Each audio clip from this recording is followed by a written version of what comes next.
আসসালামু আলাইকুম রহমতুল্লাহি ওয়া বারাকাতুহু। আলহামদুলিল্লাহ ওয়াসসালাতু ওয়াসসালামু আলা রাসূলিল্লাহ ওয়া বা'দ। সুপ্রিয় দর্শক শ্রোতা ভাই বোন, আমাদের জীবনে এমন কিছু সময় আসে যখন দেয়ালে পিঠ থেকে যায়, যখন আমাদের নির্দিষ্ট চাওয়া পূরণ করা ছাড়া আর বিকল্প কোনো পথ সামনে খোলা থাকে না। এই ধরনের পরিস্থিতিতে আল্লাহ রাব্বুল আলামিনের কাছে আমাদের মনের একান্ত কামনা বাসনাগুলোকে পূরণ করবার জন্য একটি বিশেষ পথ বাতলেছেন আমাদেরকে প্রিয় নবী সাল্লাল্লাহু আলাইহি ওয়াসাল্লাম, আর সেটি হলো ইসমে আযম। ইসমে আযম মানে হলো মহান নাম। আল্লাহ রাব্বুল আলামিনের এই ইসমে আযম তথা মহান নামের মাধ্যমে কোনো কিছু চাওয়া হলে তিনি সেটা পূরণ করেন।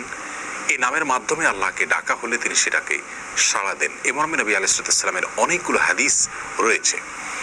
অনেক উলামায়ে কেরাম ইসমে আযম সম্পর্কে বলেছেন যে এটি হলো আল্লাহ রাব্বুল আলামিনের যে মূল নাম আল্লাহ, সেটি তার অনেকগুলো গুণবাচক নাম আছে। তার মধ্যে থেকে আল্লাহ রাব্বুল আলামিনের যে মূল নাম আল্লাহ, এই নামের মাধ্যমে আল্লাহ রাব্বুল আলামিনকে ডেকে যদি বান্দা কোনো কিছু চান কায় মনোবাক্যে অন্তরের গভীর থেকে, তাহলে সে দোয়া আল্লাহ রাব্বুল আলামিন অবশ্যই কবুল করেন।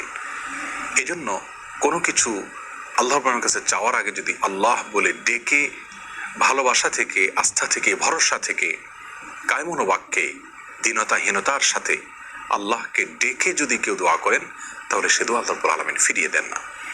ইসমে আযম সম্পর্কে আরো নির্দিষ্ট করে আমরা নবী আলাইহিস সালামের যে হাদিসটি দেখতে পাই, সেটি তিরমিজিতে বর্ণিত হয়েছে, আরো বিভিন্ন হাদিসের কিতাবে বর্ণিত হয়েছে। সেই হাদিস সম্পর্কে বিশ্ববিখ্যাত হাদিসবিদ হাফিজ ইবনে হাজার আল আসকালানী রাহিমাহুল্লাহ ফাতহুল বারীতে লিখেছেন যে ইসমে আযম সম্পর্কে সবচেয়ে বিশুদ্ধতম হাদিস হলো এটি।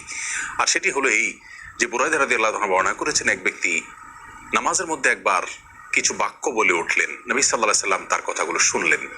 তিনি বলে উঠলেন, আল্লাহুম্মা ইন্নী আসআলুকা বিআন্নী আশহাদু আন্নাকা আনতাল্লাহ লা ইলাহা ইল্লা আনত আল আহাদুস সামাদ আল্লাযী লাম ইয়ালিদ ওয়া লাম ইউলাদ ওয়া লাম ইয়াকুল লাহু কুফুয়ান আহাদ।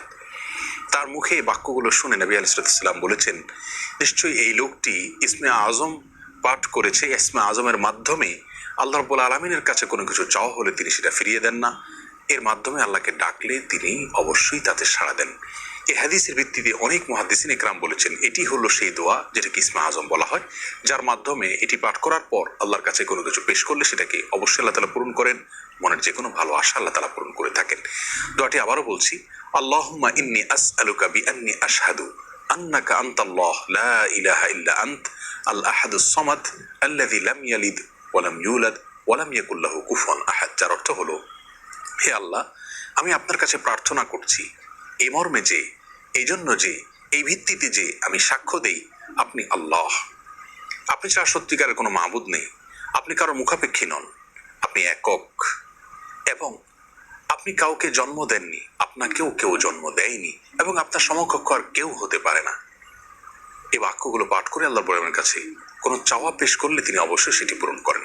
কেউ যদি অত্যন্ত সংক্ষেপে ইসমে আযমের মাধ্যমে দোয়া করতে চান, তাহলে তিনি আল্লাহ রাব্বুল আলামিনের প্রতি আন্তরিকতা, ভালোবাসা, শ্রদ্ধা, বিশ্বাস, ভক্তি এবং ভরসা রেখে আল্লাহকে ডেকে ডেকে মায়ার সাথে, মমতার সাথে, আল্লাহর অনুগ্রহগুলোর কথা স্মরণ করে আল্লাহকে ডেকে ডেকে তার মনের চাওয়াগুলো পূরণ করবেন। এটা হবে ইসমে আযমের সবচেয়ে ছোট ভার্সন। আর যদি কারোর হাতে সময় থাকে, তাহলে তিনি ইসমে আযমের যে দোয়াটি আমরা কথা বলেছি, আল্লাহুম্মা ইন্নী আসআলুকা বিআন্নী আশহাদু আন্নাকা আনতাল্লাহ লা ইলাহা ইল্লা আনত আল আহাদুস সামাদ আল্লাযী লাম ইয়ালিদ ওয়া লাম ইউলাদ ওয়া লাম ইয়াকুল লাহু কুফুয়ান আহাদ। এই দোয়াটা তিনি পাঠ করবেন, করে আল্লাহর কাছে তার চাওয়া পেশ করবেন। জীবনের কঠিন মুহূর্তগুলোতে বিশেষ করে এই ইসমে আযম পাঠ করে আল্লাহর কাছে দোয়া করব, সেটা অবশ্যই আল্লাহ তাআলা কবুল করবেন যদি দোয়ার মৌলিক শর্তগুলো আমরা পূরণ করে থাকি।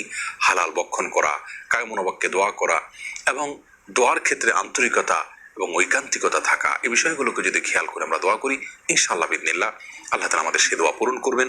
কোনো কারণে সে দোয়া যদি পূরণ হতে আমরা না দেখি, তাহলে সন্দেহাতীতভাবে আমাদের বিশ্বাস রাখতে হবে এটা পূরণ এই মুহূর্তে না হওয়ার মাঝে আমাদের জন্য কল্যাণ নিহিত আছে। আল্লাহ তাআলা এর বিনিময়ে আমাদেরকে আখিরাতে দিবেন। এছাড়াও দোয়া ইউনূসের মাধ্যমে লা ইলাহা ইল্লা আনতা সুবহানাকা ইন্নী কুনতু মিনাজ জালিমিন, এটা পাঠ করেও যদি কেউ দোয়া করেন, তার মাধ্যমে আল্লাহর দোয়া কবুল করেন। এবং হাদিস বর্ণিত হয়েছে, আল্লাহ তাআলা আমাদের সবাইকে ইসমে আযমের মাধ্যমে আল্লাহর কাছে জীবনের কঠিন মুহূর্তগুলোতে দোয়া পেশ করার তৌফিক দান করুন। আসসালামু আলাইকুম ওয়া রাহমাতুল্লাহি ওয়া বারাকাতুহু।